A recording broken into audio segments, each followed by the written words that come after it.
The Equitable Life Assurance Society presents This Is Your FBI.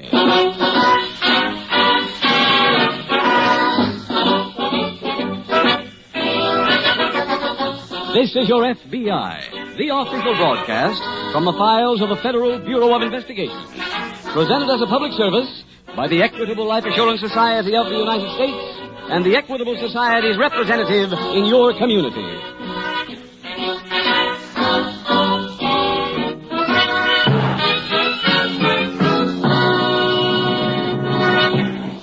A-H-O.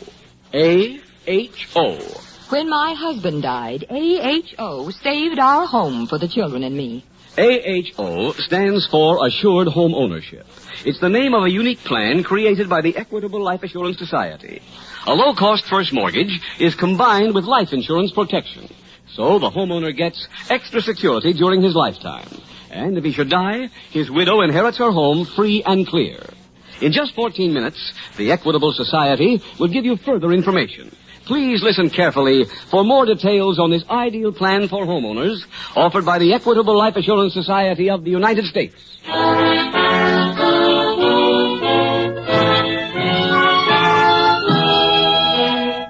Tonight's FBI file, The Bogus Bankrupt.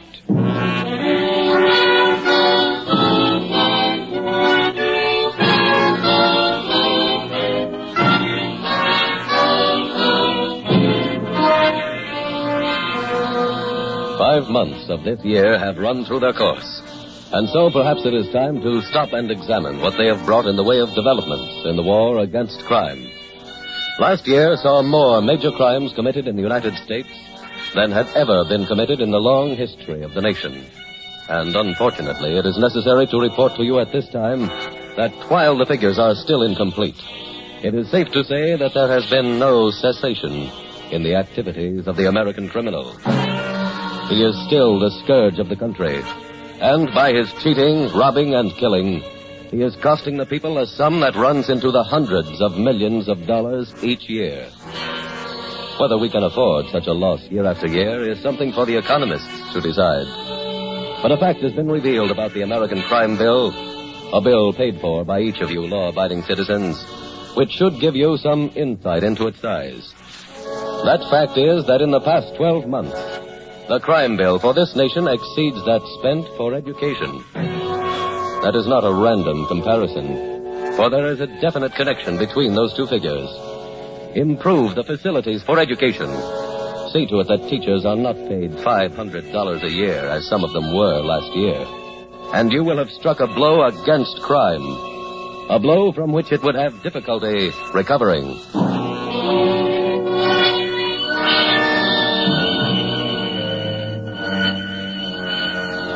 Tonight's file opens in a dingy store located on a waterfront street in a large eastern city. Across the fly-specked window is written the single word, tattoo. It is late at night. An elderly man is seated in a battered chair, testing a tattoo needle. Hi, Doc. Yeah, what? Oh, Pete, will you stop sneaking in here? You're always creeping around, scaring people half to death. I'll wear a bell around my neck. Yeah, it'd be a good idea. You expecting a customer? Nope. So what do you got the needle out for? I just put a new one in. I wanted to see how it worked. You like to try it out maybe on me? I would not. But as long as you're trying There'll a new be no more pictures on credit. The ink costs too much. Besides, I got a job to start tomorrow morning. I'm putting Washington crossing the Delaware on a man's back. It's worth $300. $300? You call that money? You invent a new name for it? No, but I got a way we can both make more than $300 and we don't have to move. How? You know anybody can knock over a warehouse? I got friends that have been in one once or twice when they wasn't supposed to be. It's an easy job. One watchman. I don't like that kind. Why not? I don't like to put my friends in those soft ones. Something always goes wrong. They get shot or arrested. And they take it out on me. Doc, take my word. Nothing can go wrong with this. What's in the warehouse? Furs. It's loaded with them. You been there? I just walked by. Where is it? Right here on Water Street, 3 blocks down, 627. How much do you want for the tip-off? 50%. You know better than that. Well, make it 40. Nope. 30? I'll give you 10. Well, 10% and I'll finish the American flag on your arm. Okay. Who you going to get for the job? I have somebody. Who is he? Al Perkins. Oh, I don't know him. You never heard of Showboat Perkins, the guy who works off a barge? Oh. Yeah. Well, I'll see if he wants it. If he'll take it and we'll cut us both, then I'll make the deal. Call me later tonight and I'll let you know.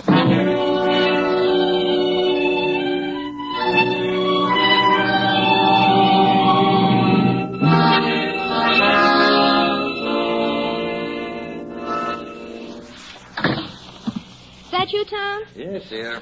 Oh, honey, we better hurry if we're going to eat and get to the theater on time. Oh, let me relax for a minute, Ruth. We'll eat after the show. Okay. You want a drink? I better not. This stomach. Well, maybe one. A short one. Sit down, baby. I'll carry it. Thanks. Where you been all day? At the pool room. Again? Uh-huh. Say when? When? Here you are, honey. Thanks. Good. Remember I told you I planted the tip about the warehouse at the pool room? Mm-hmm. That it could be robbed so easily? Mm-hmm. I had to meet the fellow tonight that I gave the word to. Did he bite? Like a whale. When are they going to rob the place? Tonight, about midnight. Oh, honey, that's wonderful. I just happened to think. Wouldn't they be surprised to know they're robbing my warehouse?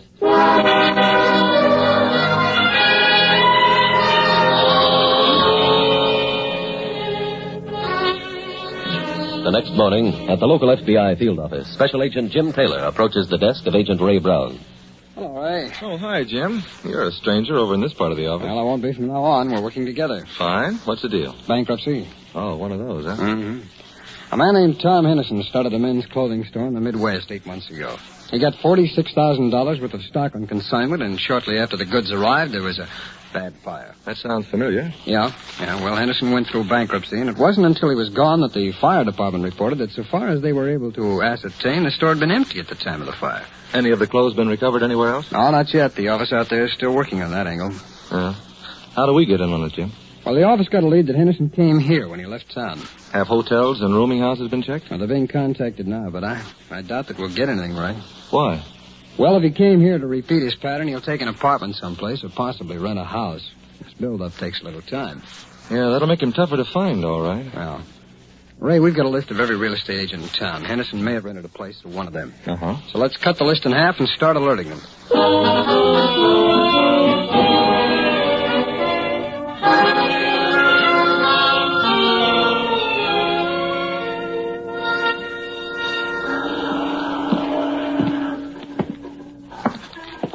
Showboat!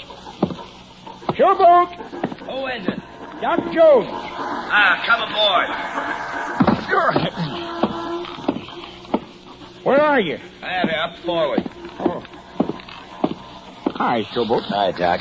Pull up a beer case. Well, I can't stay long. If you got my end of the take handy, I'll just... I want to talk to you about that. What do you mean? Doc, you know me a long time. That's right. You know I don't like jokes. Uh-huh. Who gave you the tip on the warehouse? Why, a customer. Who was it? A guy named Pete Webster. Where'd he get the tip? I don't know. You should have asked him. If you want references, Showboat, you better get another guy to steer for you. You know where to get a hold of Pete Webster? Sure. He practically lives in the pool room over on Broadway. Get him to come over to your place. I want to see him. Why? Somebody double-crossed us. Those boxes I moved out of the warehouse were empty. What? Yeah. Maybe Webster can tell us something about that. Well, Showboat, if I tell him there was no loot and he has no cut coming, he won't come down. He only moves for money. Then don't tell him. Say I got 10 G's worth. Tell him you've got his 10%. Tell him to come and get it. Just see that he's in your place at 10 o'clock tonight.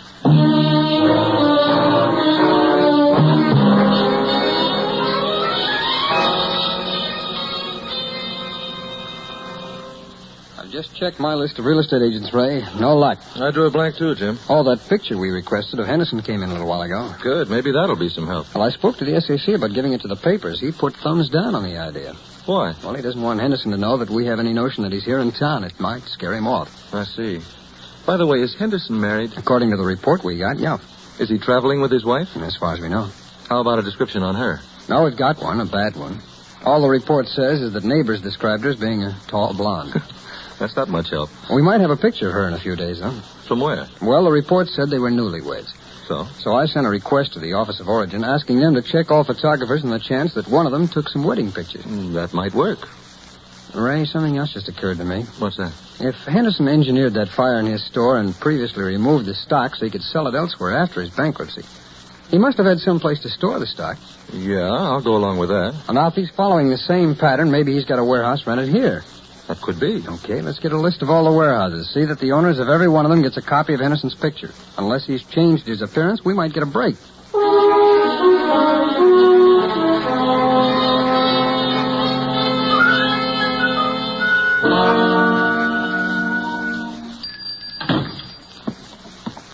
Hi, Doc. Hello, Pete. You're early. I'm always early to collect. Lay that G in my palm, Doc. I'll trust you on account. You'll be paid in a minute. First, I want some information, Pete. What kind? Where'd you get the tip on that warehouse? From a friend of mine. What's his name? Come on, Doc. Hit me with the dough, will you? I come down here to get paid, not grilled. I have to get this info first. Otherwise, no payoff. Who says so? Showboat. Showboat? Where does he get off telling me what to do? Look, Doc, you tell him that I made Tell him yourself. Okay, I will. Tell me now, Pete. Huh? Well, go ahead. I'm waiting.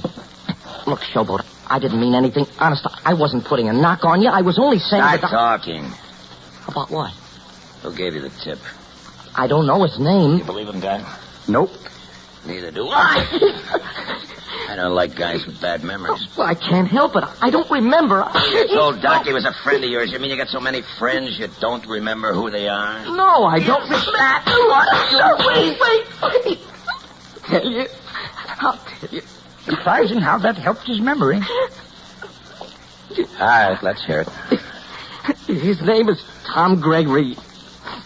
He's from out of town. I don't know where. I met him 2 weeks ago at the pool room. We got to be friends. He told me about the warehouse, said he couldn't do it. It wasn't his kind of a job. He said it was easy. It was full of furs. Well, it pays off like a slot machine once you get started. Maybe he knows some more. No. I swear, Shovel, that's all I know. Doc, What? I might not be able to check on all this tonight. You got a place where I can leave him till I finish? Well, there's a room in back of the shop. Will it hold him? There's no windows. If he gets out, it'll have to be through a crack in the wall. That sounds okay. Oh, now, look, fellas. You got new quarters. You're staying in them till I check your story. But you can't. It ain't true, Pete. You better make arrangements with Doc to have him tattoo you a tombstone.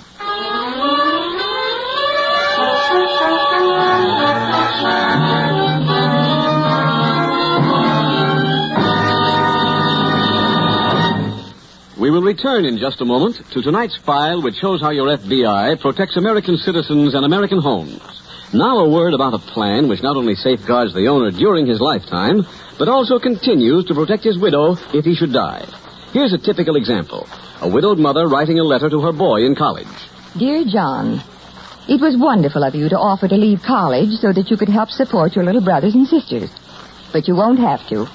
Your father had an equitable, assured home ownership plan on our house.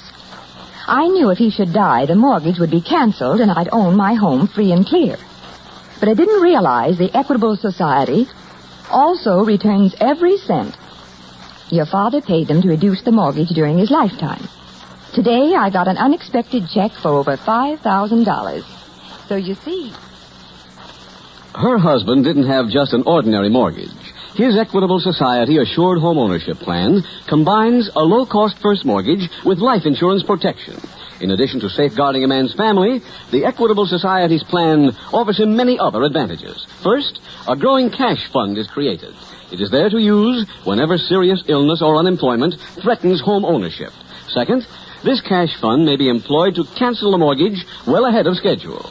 Equitable Society records show that many 20-year mortgages have been completely paid off in just about 15 years. Finally, the mortgage interest is only 4%, and there's a liberal allowance to cover title search, lawyer's fees, and other closing costs. So for many reasons, a man may consider himself lucky if his health, age, income, and the location of his home enable him to qualify for an equitable, assured home ownership plan, combining a low-cost first mortgage and life insurance. For full information, see your Equitable Society representative.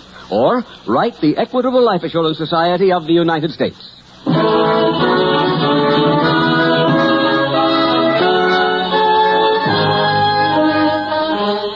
Now back to the FBI file, The Bogus Bankrupt.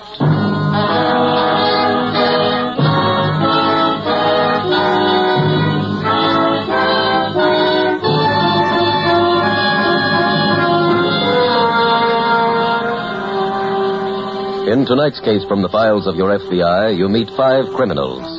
From the standpoint of society, they are all equally reprehensible, for each of them is contributing to or directing the commission of a crime. And yet, an examination of the past records of these 5 people reveals something which your FBI has pointed out many times on this series of official programs. Their records show that each of them came from a different background. Each of them underwent a different process of growing up. The strains and stresses of living as part of a community attacked these people from different angles.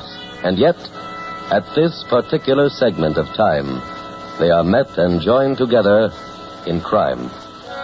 The fact the Federal Bureau of Investigation wishes you to take away from this program is that any 5 criminals chosen at random from the millions upon millions of records in their criminal fingerprint files could easily prove to be 5 equally dissimilar people. There is no such thing as a criminal type. In appearance, in background, in speech. This quintet has little in common, except for one thing. One thing they share with every person who tries to break the law.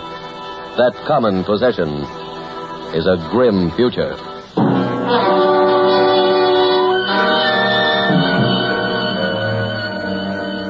Tonight's file continues at the local FBI field office. Ray, a photographer was found who had taken some pictures of Henderson's marriage ceremony. Oh, good. Our office back there took the photos to their local police gallery. They found her picture. She had a record, too. Yeah? What for? Oh, petty larceny, mostly. Did you get a copy of her picture? It's being sent on airmail. We should have it in the morning. Oh, any word in on the distribution of Henderson's picture to the warehouses? No. Jim, you suppose that men's clothing store bankruptcy was his first job? Oh, I'm inclined to doubt it. He worked everything too smoothly to be an amateur. Hey, I just thought of something. What?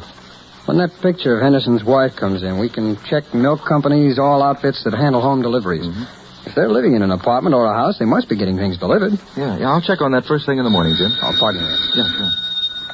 Special Agent Taylor speaking. Yes, that's right. Yes, Captain. You did where? Wait till I copied on that address, huh? There, got it. Yeah. Memorial Hospital. All right, thanks very much. I'll get right over there. Yeah, bye. That was Captain Ryan at the 9th Precinct, Ray. They found the warehouse. Where is it? 627 Water Street. We're a little late, though. The place was held up last night and cleaned out. Oh, fine. Watchman was slugged. He's at Memorial Hospital. Ray, why don't you go over to the warehouse now, see what you can find? Okay, Jim. I'll go over to the hospital and talk to the watchman. I'll meet you back at the warehouse.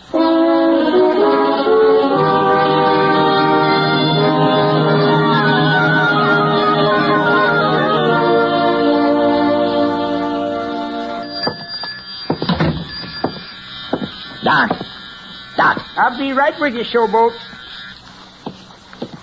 I've got a customer I'm working on. Get rid of him. I can't right now. Why not? Well, I'm putting Niagara Falls on his chest, and I haven't got the water on it yet. Tell him to wait. Yeah, okay. I'll be with you in a minute, Mr. Johnson. Bye. Tell me, where's Pete? Oh, he's still in the back room. You want to see him? No. Leave him there. Well, how did you make out? I went to the pool room, asked about this guy, Gregory. He'd been around all right. With Pete? I couldn't find anybody who'd seen them together. Did you get any dope on Gregory? No, not in the pool room. But I called the warehouse. I asked for him. Was he there? No. And I found out that he rented the joint. He rented it? Then he tipped us off to stick the place up? That's right. Well, I don't get it. I do now. What do you mean? Well, it bothered me that a guy should want to rob himself. Then I remembered an old angle of bankruptcy touch. A pal of mine worked it out of Cleveland. What is it? You get yourself robbed or have a phony fire. But before you do, you have the real stuff that's in the warehouse stashed away someplace else.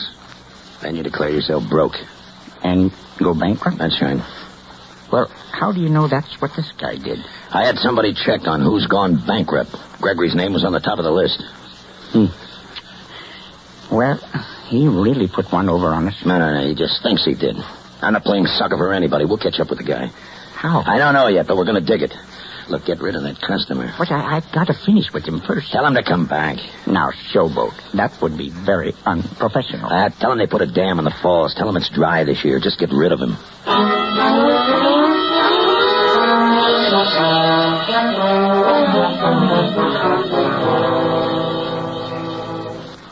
Tom, Yeah, honey. who's that on the phone? The mechanic of the garage. There's a customer over there waiting for me. To buy the furs? Uh-huh. What are you asking for them? 20,000. Oh, honey, those are beautiful numbers. Well, according to the mechanic, the guy is loaded with cash. Well, that means a quick sale. Right. How did he know about the stuff? I got to a couple of fences. I told them I was looking for discreet customers. Will it take you long to pack?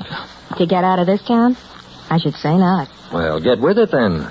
We leave town right from the garage. Oh, honey, that's pressing it close.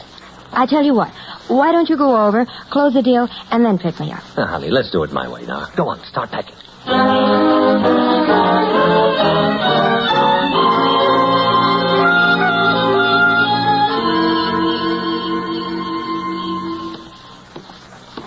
You all right? In here, Jim. Oh. Boy, this warehouse is really locked up. I tried 10 doors before I hit one that was open. Well, we find anything? No. Gregory apparently kept no files here, or papers of any kind. How did you make out at the hospital? Well, I talked to the watchman. We're now looking for 2 men instead of 1.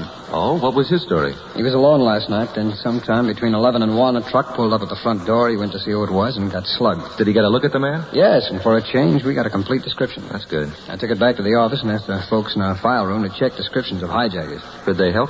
Yeah, they had quite a few men answering the description, so I got a picture of all of them and went back to the hospital. The watchman went over them. He picked out a picture of a thug named Al Perkins. I don't think I know him. Well, his alias is Showboat. He's in our files. He was arrested for breaking into a government warehouse earlier this year. And he's out walking the streets? Oh, he was acquitted for some strange reason. Have we any idea where to locate this Perkins? Well, the police are trying to help us in that now. The watchman also said that he looked into one of the packing cases just before the robbery. And there were no furs inside. That follows Gregory's pattern. Yeah. But our checkup showed he didn't rent a second warehouse to hide the stuff. I know, Ray. And he certainly would have had to use some of the space. He would have had to move the furs. Hey, Ray, wait a minute. Let's get to a phone.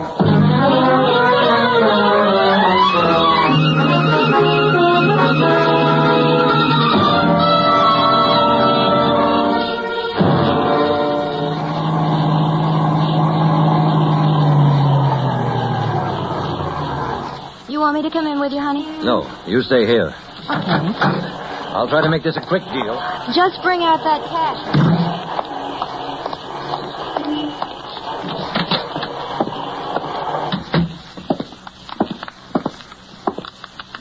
You, Mr. Gregory? That's right. My name is Perkins. I came here about the furs. Oh, glad to meet you, Mr. Perkins. I think you'll Hello, find... Gregory. What's the matter, Mr. Gregory?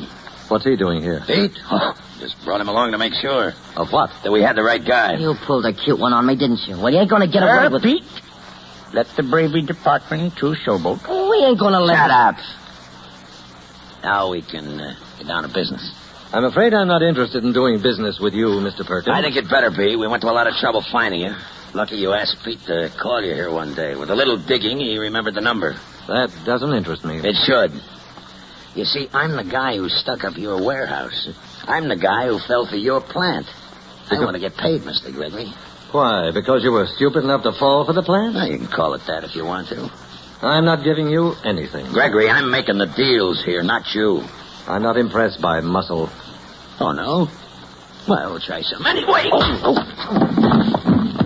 Would you like to get up and try some more? All right, stay where you are. What? I hope you'll come to police.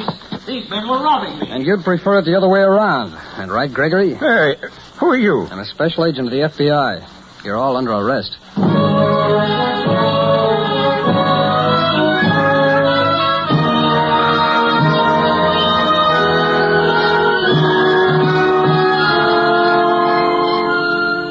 Tom Gregory and his wife received a sentence of 10 years for bankruptcy fraud. Doc Jones, Pete Webster, and Al Showboat Perkins received 5 years each for conspiracy to violate the bankruptcy laws and 25-year prison terms in state court for robbery. Special Agent Brown, after placing Mrs. Gregory under arrest, brought her into the garage. And so, all 5 criminals in tonight's case were apprehended on the waterfront garage. What led the two special agents there was Agent Taylor's reasoning that in order to move the furs, Gregory would have to use at least one truck. He knew that Gregory would be unlikely to make an investment of enough money to buy a truck, so he called every truck rental agency in the classified phone directory. One of them revealed that they had rented a truck to a Tom Gregory and had delivered it to a garage of his for which they supplied the address. And that is the type of superior investigation for which the Federal Bureau of Investigation has become justly famous. Investigation which seldom makes the headlines, but which in its thoroughness is unparalleled. As unparalleled as are the results. Results which have made the mention of Special Agent, G-Men, or FBI enough to strike terror among the enemy, among the army of criminals.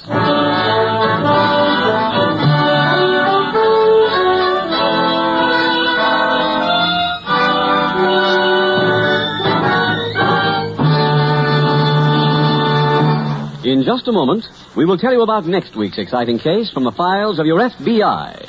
Now, a word to the wives. Let's consider the Equitable Society's assured home ownership plan from the woman's point of view. While her husband lives, the home she lives in has extra protection from the plan's special cash fund, which can be used if sickness or unemployment threaten home security. If her husband dies, the mortgage is automatically canceled.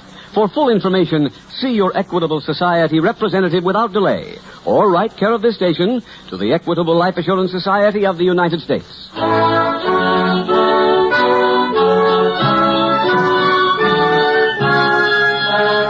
Next week, we will dramatize another case from the files of the Federal Bureau of Investigation.